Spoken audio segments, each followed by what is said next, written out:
Hey guys, this is Tanner with Zbroz. Today we're going to be installing a Walker Evans tender spring kit on a 2021 Polaris RZR XP4 1000.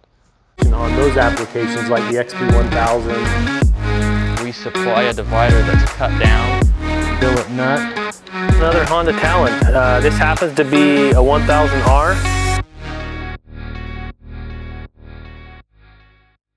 So for this install, the tools needed are going to be an 18mm wrench and socket, a 15mm wrench and socket, punch tool, 5/64 Allen head, tape measure, and drill. So first thing we're going to do is start by loosening the spring stack. I like to just use a punch tool rather than a spanner wrench, but either or will work. And basically get this loose enough to where you can start spinning it with your hand. Once it's loose enough, you can spin it with your hands and it twists pretty easy. And then once you get that spring stack loosened enough, that's when we'll start taking out the lower eyelet. Okay, once you have your spring stack loosened, you'll take your drill and your end wrench and you'll take this lower shock bolt out.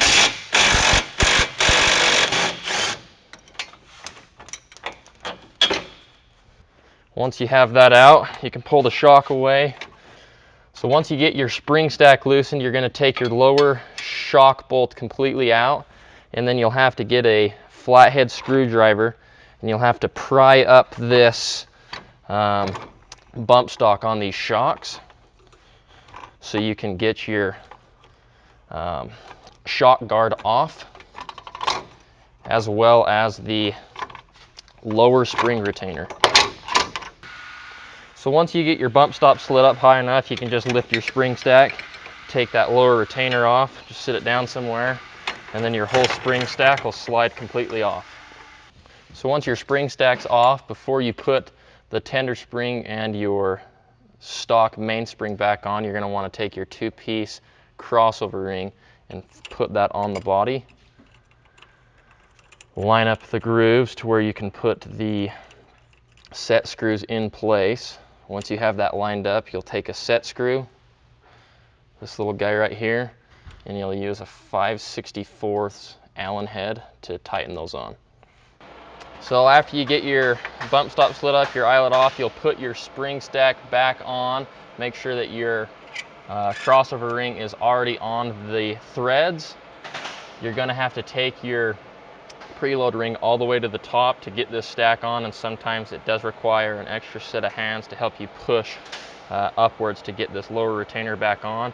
But once that's done, you're going to put your shock bolt back in, and then you'll take your 18mm end wrench and gun and tighten that back on. Okay, so once you have your spring stack to where it's tight, but it's not compressing any of the springs yet, that's where you're going to start setting your preload. So we like to go off of rotations. So what I like to do is take a Sharpie, put a mark on here on your preload collar up there at the top, and then we will rotate in the rear. We will rotate it 6 full turns, and that's a starting point for where we like to set up the preload.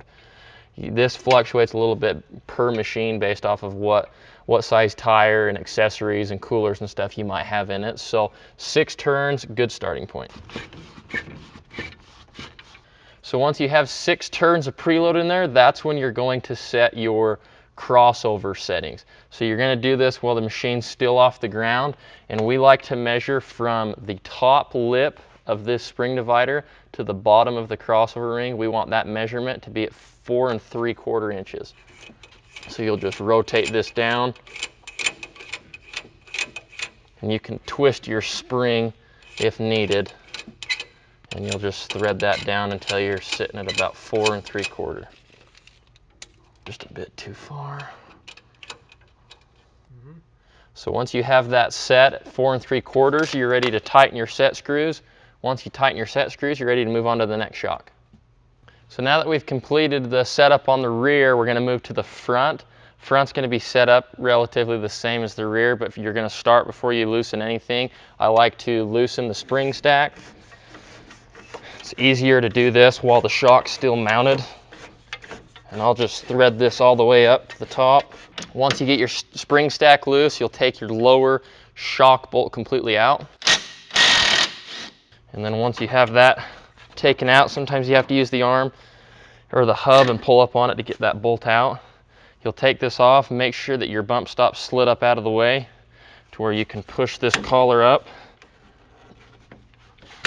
and slide that lower retainer off. Okay, and then you can slide that off, take it off, and then you can remove the whole spring stack. So once you get your spring stack completely off, you're actually going to not use the stock spring divider any longer. We supply a divider that's cut down to the correct crossover measurements. So at this point, when it was on, the long side was facing down. Our divider, the long side, is going to face up, and that is going to be the measurement that you need to cross over from your tender spring to your main in the right spot. So you'll put your tender spring on the top, your spring divider with the long side facing up, your stock mainspring, you'll slide that up the body. You'll take your lower retainer, feed that up in under the spring. Sometimes it's kind of a bugger, but you've got to just finagle it a little bit. Once you get that on, you can put your lower shock bolt back in, lift up on the A-arm or the hub, line that up, and you're good to tighten this nut up completely to your factory torque specs.